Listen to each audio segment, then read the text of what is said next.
Hello people interwebs, and today we have a white, blue and black in response control deck to play. Let's jump right in and show you what we're playing. Kicking things off with one Esper's Prodigy, which is a 2-drop 0/2 legendary creature. We can tap him to draw a card, then discard a card, and if there are 5 or more cards in our graveyard, we exile Esper's Prodigy and transform him into Jace Telepath Unbound, which is a planeswalker with 5 loyalty. We can gain a loyalty to have up to one target creature get -2/-0 and turn. -3 to be able to cast a instant or sorcery card from our graveyard this turn, and if the card would be put into our graveyard this turn, exile it instead. And then -9 loyalty to get an emblem with whenever we cast a spell, target opponent puts the top 5 cards of his or her library into his or her graveyard. Just really good because it helps stick for an extra card. When it turns into the planeswalker side, we get to nullify a potential threat. Also be able to have the ability to cast an instant or sorcery card from our graveyard. And then obviously we can win the late game by getting the emblem to mill out our opponent for the win, which is fantastic. We're also playing 2 Celestial Flare, which is 2-drop instant. Target player sacrifice an attacking or blocking creature. This card is mainly in here to deal with potential threats that could be difficult to deal with. So stuff like Ulamog that Ceases Hunger and Gaea's Revenge are 2 cards that are pretty difficult to deal with as standard. Moving on to 2 Horribly Awry, which is 2-drop instant. Has Devoid, which means this card has no colour. Counter target spell with converted mana cost 4 or less. If that spell is countered this way, exile it instead of putting it into its owner's graveyard. This card's really good. It helps deal with a lot of the early to mid-range sort of threats. So stuff like Tireless Tracker, Wondrous Wanderer, also other cards like Bygone Bishop. This card will actively deal with it every time, and it's great to be able to have that sort of counter spell that we can use either early game, or we can even draw the slate, and if they cast a 4 or less card, we can always gain an advantage by having this card in our hand. It helps us not use as many counter spells that we are playing. We're also playing 3 Telling Time, which is 2-drop instant. Look at the top 3 cards of our library, put one of them into our hand, one of them on top of our library, and one on the bottom of our library. This is a great card to be able to fix our draw. What we want this turn, what we want next turn, and what we don't really necessarily need. It's a great little card, and it helps us gain so much advantage by being able to set up what we're drawing their next turn. We're also playing 3 Grasp of Darkness, which is 2-drop instant. Target creature gets -4/-4 at turn. This card deals with a chunk of stuff in the current metagame, and it's a great piece of solid removal. We're also playing Declaration of Stone as a 2-of, which is 2 casting sorcery. We can exile target creature and all other creatures with the same name as that creature, and then our player investigates for each non-token exiled this way. It's fantastic to use against tokens because they get no investigation, they get no clue token in return, but also we can deal with threats that are potentially hard to deal with, like Ulamog that I mentioned earlier. We're also playing 2 Scatter to the Winds, which is a free casting instant, counter target spell. We can use it for its awakening cost, which means if we pay 6 mana, we also put 3 +1/+1 counters on target land we control, and it becomes a 0/0 elemental creature with haste, and it's still a land. So for 3 mana, this is a very efficient counter spell. For 6 mana, this is great. Being able to counter the spell and make a 3/3 guy is fantastic. Also playing 2 Broken Concentration, which is a 3 casting instant, counter target spell. Card does have madness as well for 4 mana, so that means if we discard this card, we can discard it into the exile. If we do cast it for its mana cost, I'll put it into its graveyard. Yes, it does cost more by paying its mana cost, but it's a bit more flexible in the mana, whereas as standard, it's pretty much another Scatter to the Winds without the Awaken. We're also playing 2 Spell Shrivel, which is a 3 casting instant card with Devoid as well. Counter target spell unless its controller pays 4 mana. If that spell is countered this way, exile it instead of putting it to its own graveyard. Again, a very good card to be able to play early game, mid game. We can exile any sort of spell we like, and it's really an efficient card to catch our opponent when they're on like 3/2 mana. We can always use Spell Shrivel in these positions. We're also playing 2 Anguish from Making, which is a free casting instant, exile target non-land permanent, and we lose 3 life. So for 3 mana and 3 life, we get to deal with a lot of stuff that's pretty difficult to deal with. So stuff like enchantments and planeswalkers that could cause problems for this deck, we can deal with straight away by playing Anguish to Making. We're also playing 2 Comparative Analysis, which is a forecasting instant. Does have Surge, which means that we can cast a spell for a Surge cost if ourselves or a teammate has cast another spell this turn. Target player draws 2 cards. I prefer this card over Inspiration purely because of the Surge cost, and that is the only reason why I'm playing this. It's a great card advantage card. And we're also playing 2 Language, which is a forecasting sorcery. All creatures get -4/-4 until turn. Great piece of removal, helps deal with a lot of the aggressive decks in the format. We're also playing 1 Gideon Ally of Zendikar, which is a forecasting planeswalker with 4 loyalty. We can gain loyalty to make Gideon Ally of Zendikar become a 5/5 human soldier ally creature with indestructible. There's still a planeswalker, and prevent all damage that will be dealt to him this turn. No loyalty to put a 2/2 white knight ally creature token onto the battlefield, and -4 loyalty to get an emblem with creatures we control get +1/+1. We mainly want to be using this for making tokens and making him into a 5/5 creature, as having a 5/5 indestructible creature is something that requires to be blocked every turn, or they're just going to nip away 5 of their life total over time. We're also playing 1 Archangel Avison, which is a 5 casting 4/4 legendary creature. Has Flash, Flying and Vigilance. When it enters the battlefield, creatures we control gain indestructible end turn, and whenever a non-angel creature we control dies, we get to transform it at the beginning of the next upkeep into Avison the Purifier, which is a 6/5 legendary creature with flying. When this creature transforms into Avison the Purifier, it deals 3 damage to each other creature and each opponent. We don't really ever flip this over. It's not here for a 6/5 ability. It is here as a 4/4 beatstick to end the game. If our opponent is low in life, we can just finish him off with Archangel Avison. We're also playing 2 Confirmed Suspicions, which is a free 5 casting instant. Counter target spell and investigate 3 times. So to investigate, we put a Colorless Clue artifact token onto the battlefield with pay 2, sacrifice this artifact to draw a card. It's great that we get to have so much card advantage with this card. We can trade a card for a card, and then we get technically 3 additional cards by paying 6 mana into it, which is great for us. We can just generate so much card advantage from this card. It's great. We're also playing 2 Planar Outburst, which is a 5 casting sorcery. Destroy all non-land creatures. We can also pay for its awakening cost of 8 mana. So if we cast a spell for 8 mana, we also put 4 +1/+1 counters on target land we control, and it becomes a 0/0 elemental creature with haste, and it's still a land.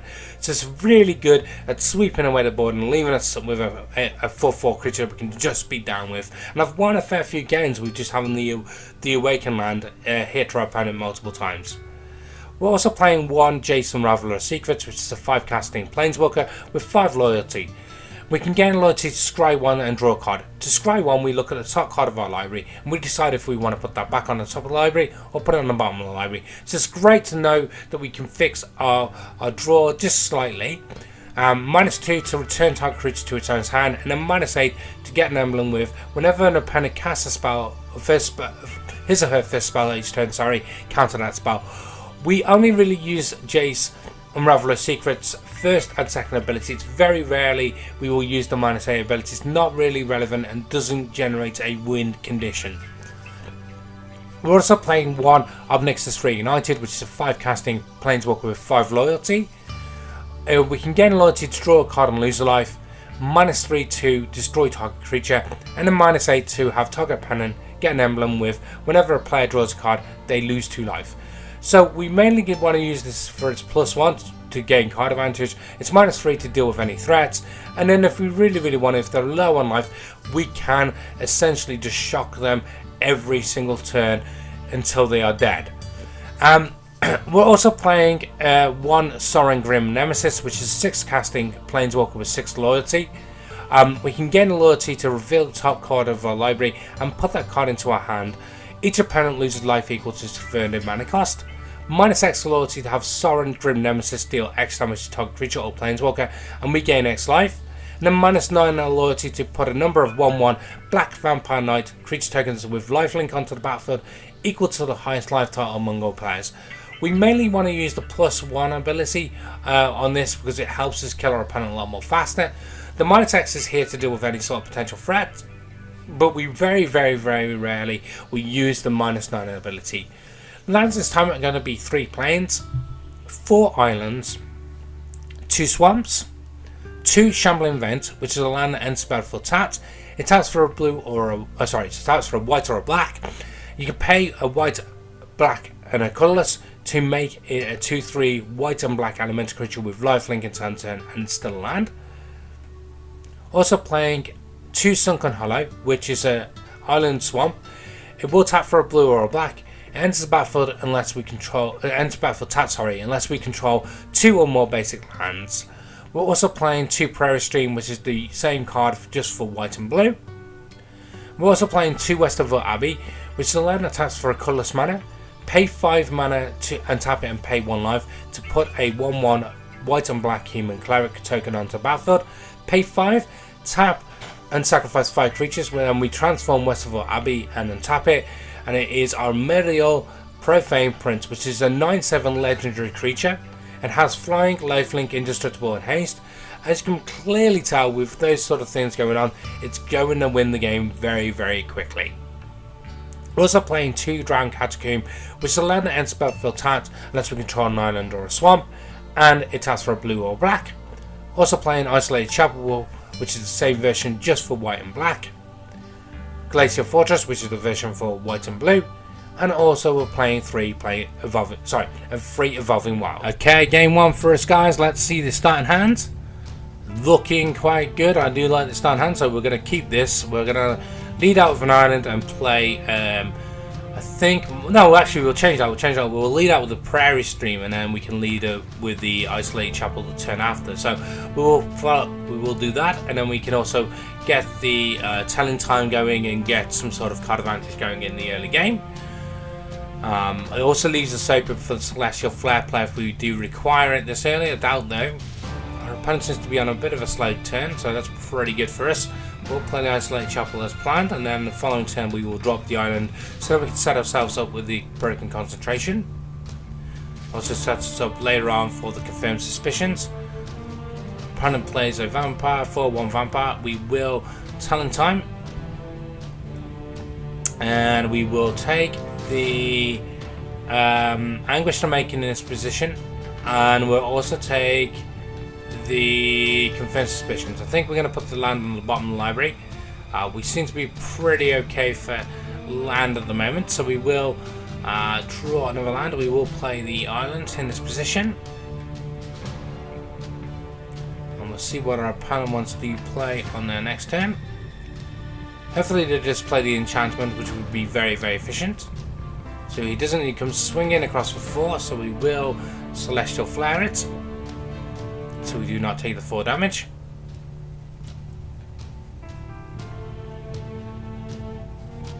And then we'll see what they want to do on that second main phase. They cast nothing, which is great for us because that leaves us wide open to be able to play whatever we want. So we will play the Glacial Fortress in this position. So we are in a very sort of dominating position with the current board state. We can counter whatever our opponent wants to play. So we will counter the Stentia Masquerade and pass the turn. We set ourselves up quite nicely now for a nice Confirmed Suspicions, which we can investigate 3 times. And we also have a number of players that we can still play if something does manage to hit the table, but it probably won't. I think in this position we will. I think we're Confirmed Suspicions. We could do the extra clue tokens in this position.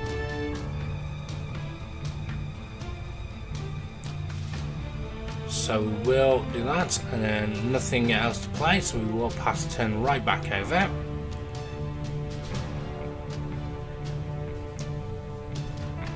Plays a Sinister Concoction. That's fine, I'll let that down. I don't mind Sinister Concoction. That's not really affecting us that much, really. So we will draw 2 cards on a turn. We draw a land, and we draw a Talentine. And we draw a Broken Concentration for our turn. So we can still deal with the enchantment if needed to be. We do have Anguish from Making, which will help us deal with the enchantment. In this position, I think we'll go for another Confirmed Suspicions. And we'll get some more cloak tokens out there, so we can effectively draw into more answers. We do draw our Evolving Wilds, which is great. I think I'll get rid of the wilds now. And I think we'll go for a swamp. We seem to be a bit light on swamps here, so we'll get a swamp out of our deck.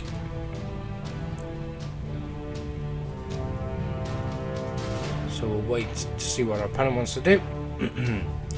That's number 4, 3. What we'll do is we'll draw a card. Draw a card. And then we will cast Spell Shrivel on it, which was the card we drew.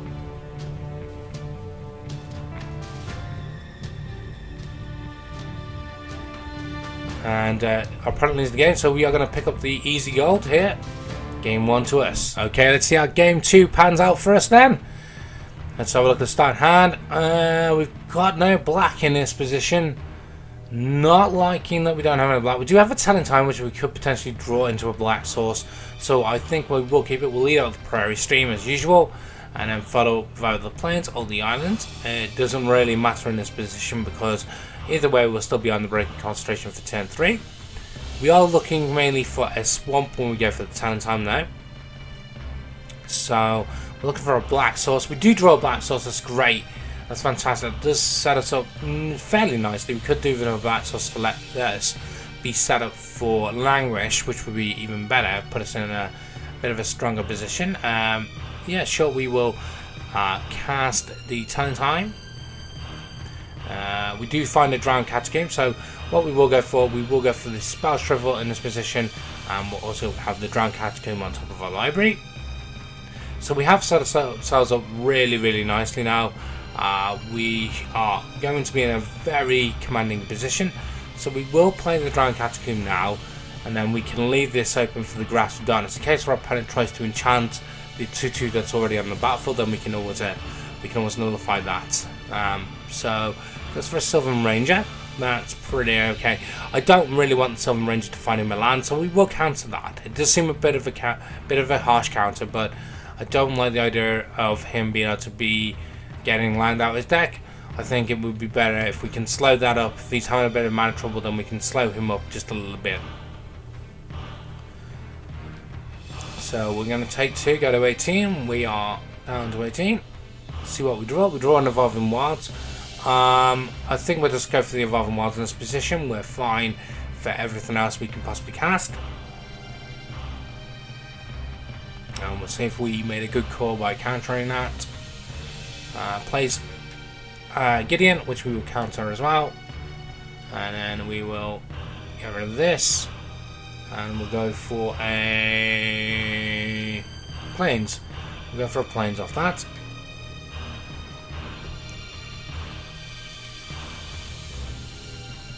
I don't really want to be using Languish in this position just as yet. Might go for a Grasp. I really want him to overextend before I do a Languish, which I don't think he's overextended just yet. So we do pull up a Jace, which is great. I think we will drop Jace now. We can always flip him the next turn as long as our opponent does not have a Decoration in Stone. But we will only know that by if he casts Decoration in Stone. So we are literally gonna be attacked, I think, for 2. We'll take 2 on the chin. We'll go to 14. We're not going to block in this position. There's no need to. I don't think he's got Decoration in Stone because he would have already cast by now. That card would have already left his hand. Okay, end of turn. We'll go for the -4/-4 then. We'll give Jace the ability to be able to flip the next turn. So Jace will be able to flip this turn now. So we will do Jace's ability to be able to draw a card, discard a card, and be able to find us, be able to flip it over. So we'll discard a Plains in this position, and then we will flip Jace over, and then we'll use the +1 to obviously give up to 1 creature, which is none, and then we will play the Westerville Abbey to be able to start making tokens on the end of our opponent's turn to be able to start crunching in for some damage. So we are still very much in a very commanding and strong position here. Oops. As I boot the table. Yeah, so we are in a pretty good position. So what's this? Undo rising. Awaken for... Okay, that's fine. That's fine, I can... Yeah, that's fine, I don't mind that. I'm guessing he's going to attack, so if he's going to attack, we will make a token. We'll do that now. Then if he tries to crunch in, we've already got the chump blocker in the way. That's fine. We will block here.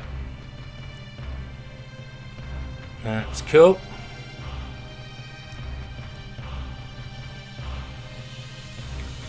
And I think now would be a good time for Languish. Yeah, let's go for Languish. Let's get rid of the land, and then we'll give Jace +1 again. Don't really want to play land just as yet. We'll keep that in our hands. I'm not really confident in keeping one land in our hand. Well, one card in our hand. I want to represent a little bit of strength rather than anything else. So plays a 5/5, which is great because now we have Anguished Unmaking that we can deal with the 5/5. That's okay. That's fine. What else do we have in our graveyard? Do we have anything in our graveyard that we can use that would help in this position? I mean, we haven't really got anything, so we will use the Anguished Unmaking to deal with the threats. And then we will obviously do the plus ability. And I think we'll keep 2 cards in our hand. So we look like we have some sort of threat rather than having one card and it's sort of like, oh, well, I have to cast 1 card. So we want to sort of represent some sort of strength. That's cool. So we will again do the +2. And we'll keep the 3 cards in our hand. We won't play a land until like on 4 or 5 cards. We do have Confirmed Suspicions, which will help deal with any sort of threats. So yeah, sure, Always Watching can be down. It's not really causing us any problems. We will make a token now.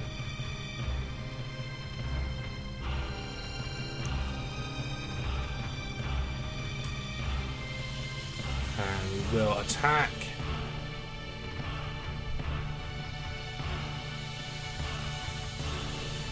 And I think we'll use Jace again.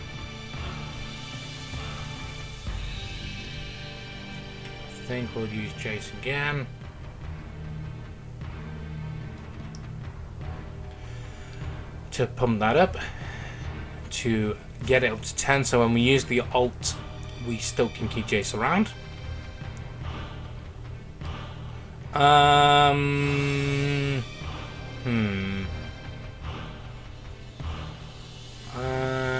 I'll tell you what, we will scatter it, but we will... No, we'll Confirm Suspicions it, actually. We'll Confirm Suspicions that card. I think that's going to be a stronger play.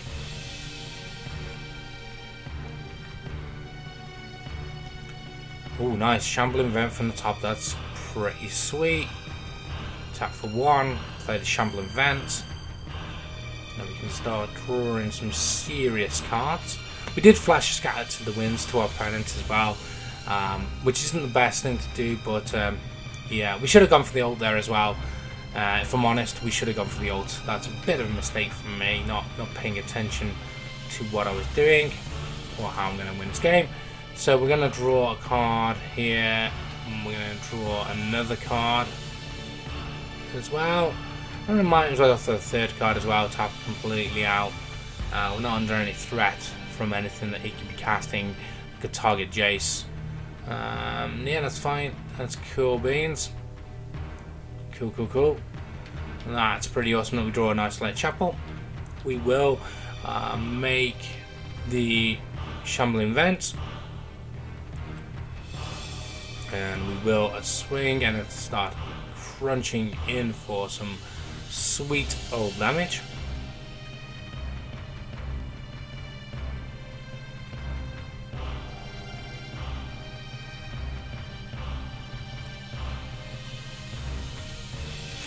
We will alt Jace now. We'll make up the earlier mistake where we should have done it the previous turn.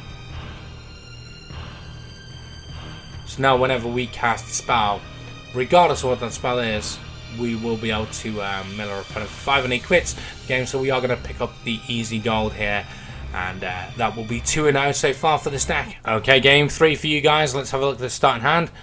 Looking pretty mediocre. No early counter spells, just the language, but we are gonna play this hand. We are gonna run this and see how it will play out. We're gonna start off with a Sunken Hollow. We can play every other land after the Sunken Hollow has been played, so we will do that. We can play the Isolated Chapel, we can play the Glacial Fortress, we could even play the other Sunken Hollow if needed be. A nice early Abba Curl Keep. And no, gets a land out of the Curl Keep, which is no good. It looks like maybe we're playing blue-red Prowess here.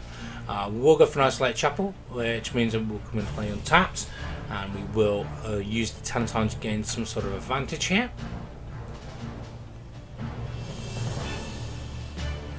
Coming in for 2.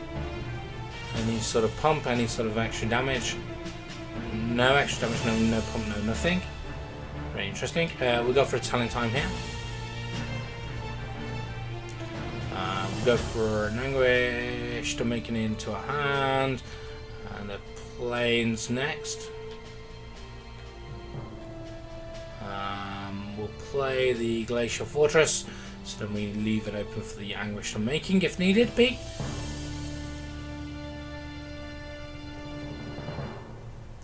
Plays a Sulphur Falls. Attacks for 2. We'll take 2, go to 16.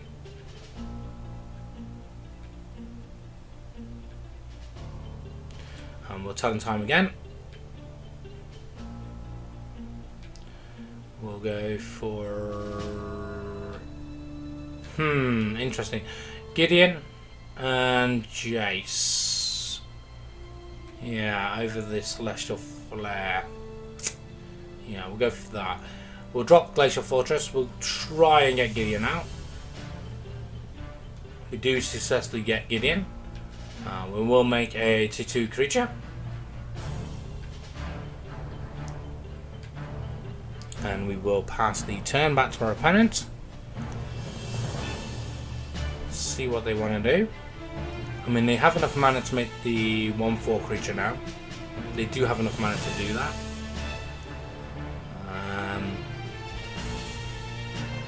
But to get it to trade, they would have to switch it around. Switch the Firecraft, doing 4 damage to Gideon. So Gideon is officially dead. Any attacks? 3/2? Yeah, I will chump block here. That's going to be an easy chump block. I'm suspecting some sort of extra play, surely. Yeah, I was going to say, had to be some sort of extra play there. That wouldn't have made any sort of sense. Okay, we'll play a land, play a plains, and we will we will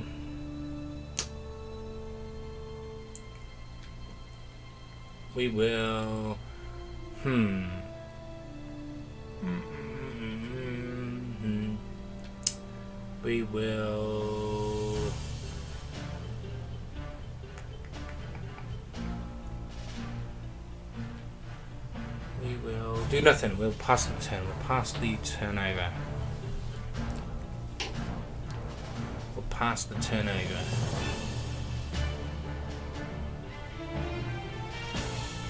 Yep.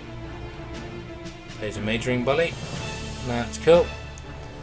So that kind of leads us up to doing the plan I was thinking of doing. No attacks of time. That's pretty sweet. We'll actually cast Languish now. And we'll go for a Evolving Wilds. I know we're going to take 4 on our next turn.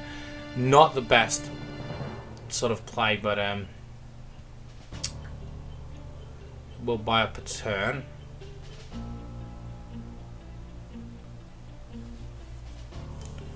Our opponent is only on 3 cards.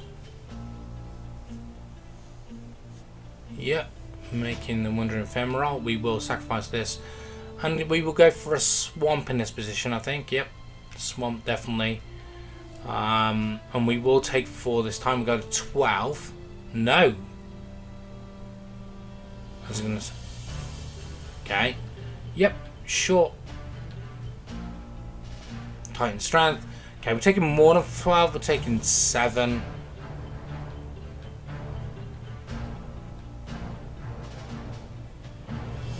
Oh, it's a 5/4?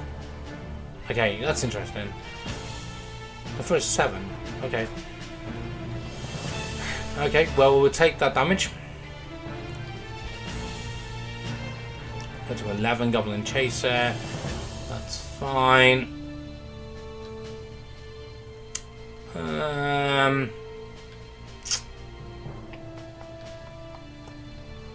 Play. Thinking about playing Soren, but don't really want to get him in this position, so think we're probably better playing Jace, and then we'll give Jace +1 to draw a card, see what the next card is going to be. It's going to be a Evolving Wild, so we don't really want that. We can do this though. Now this will come in handy, because what we can do is we can Declaration in Stone the 1/1 and then give him a clue token in return. Now we are slightly behind because we can. Jace will probably take the brunt of the 4 this time. Plays a Majoring Bully. Okay. It's too late now. I don't know if it'll let you, because I think it's already started attacking. I think that attackers have already been declared.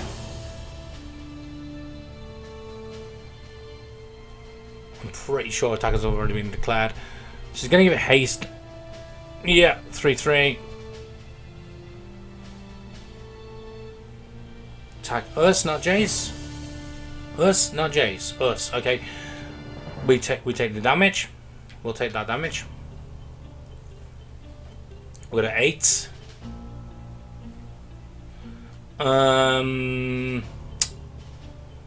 We'll play a. We'll go for Jace again.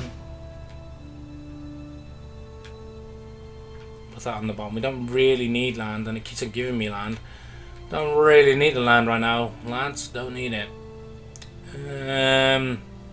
Yeah, no, like in that position for Soren, leaving myself on 2 mana is not the position I want to be in. Not at the moment. Okay, Storm Chaser. I think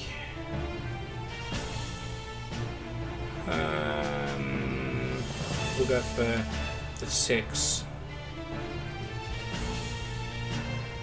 and make it a plains. I want to leave myself with double black if I can help it.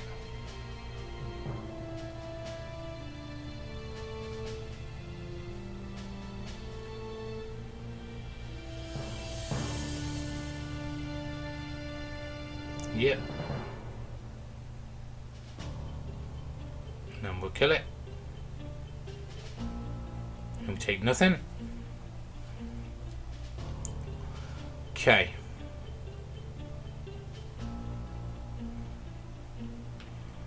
Okay, so we just drew Jace, which is okay. We will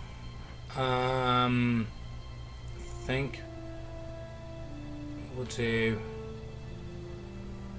is if we attack for 3, we can take 4 on the back swing. I think in this position we're just going to go for Sorin. We're going to look to see what Sorin can draw us into. What we're looking for is not that card. I know what we're looking for. Yeah.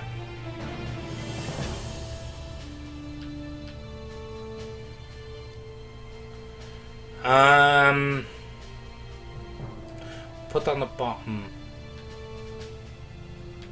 I'll play Jace. No more Jace. And another grip of the Royal, hey? Another grip of the Royal. So 2 grip of the Royals. We're going to take 4 here. I'm guessing he's got to have an exquisite Firecraft in his hand. Has to have an exquisite Firecraft in his hand. Surely, one of the cards in his hand has to be an exquisite Firecraft. Has to be. If he's coming to the face, it's got to be. It's got to be. Surely. Taking 4. We'll go to 4. We're in very sort of. Oh no! Titan Strength. We're going to 1. Are you kidding me? No, 5. We're going to 3. Okay. Well, we are dead to any pump spell.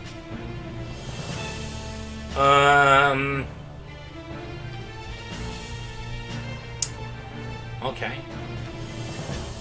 I am going to be a bit clever.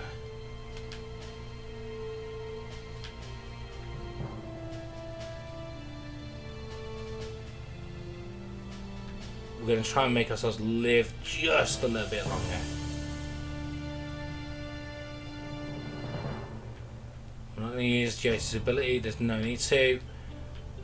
Bottom, play a Shambling Vent so we can play that untap next turn. So we are taking a bit of the pain away. Now what we've done is we've set Sorin up to be able to be just freely attacked. So we will confirm suspicion on the Majoring Bully.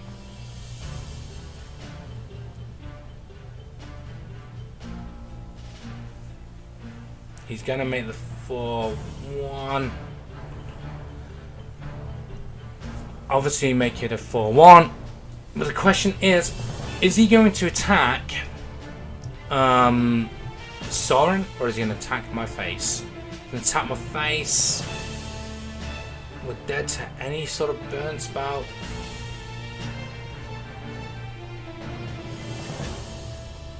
We're on 2. Which is one above my favourite love title. We're on 2. We're on 2.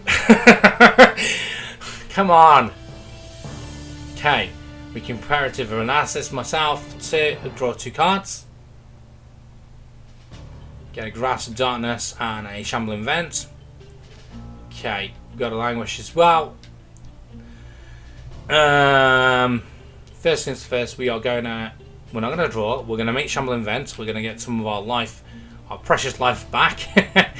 Going to get some of that back, and we're going to swing in for some sweet damage because we have got enough to be able to get that creature out of the way now. We've got Grasp of Darkness, so we don't have that worry.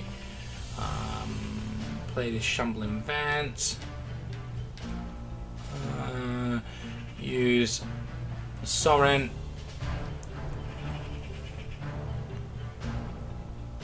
And we draw horribly awry. Use Jace to get Everson. That's a good pickup. That's a good pickup. That's a really good pickup actually. Really good pickup. I mean, we are dead to an Anguish. We're dead to any any exquisite firecraft this guy draws, we're completely dead to it. We're completely dead to it.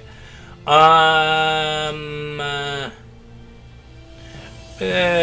I'm going to counter it. I think I'm going to counter it. In this position, I'm definitely going to counter it.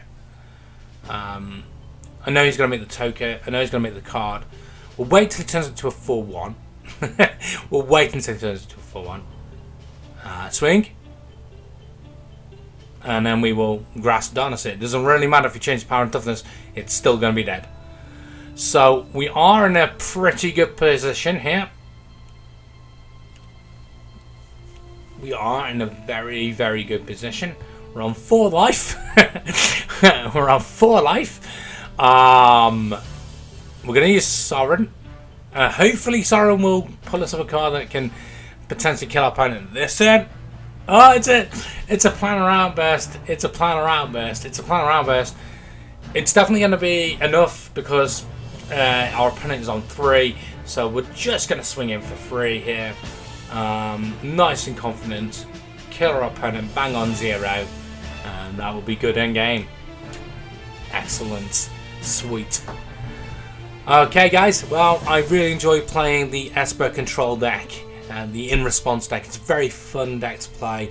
You know, and I really like this sort of concept of a deck playing very minimal creatures and playing some sort of things that make creatures and winning that way. That's sort of the decks I enjoy playing. Anyhow, guys, thank you for joining me again. Please comment, like, and subscribe on my channel. Share all around the world and everything else. And guys, I will catch you guys on Monday night for Monday Night Duels. Just want to give you guys a heads up as well. Wizards have announced that the next set, Eldritch Moon, for Magic Duels will be out on 20th of July. I do plan on having a set review I know around that date. So there will be 3 videos up in that week. There will be a Monday Night Duels next week. There will be on the week of the release, sorry, it will be Monday Night Duels, a set review, and obviously Friday Night Duels. Anyhow, guys, I will see you on Monday, and thank you again. Bye bye. That's the turn.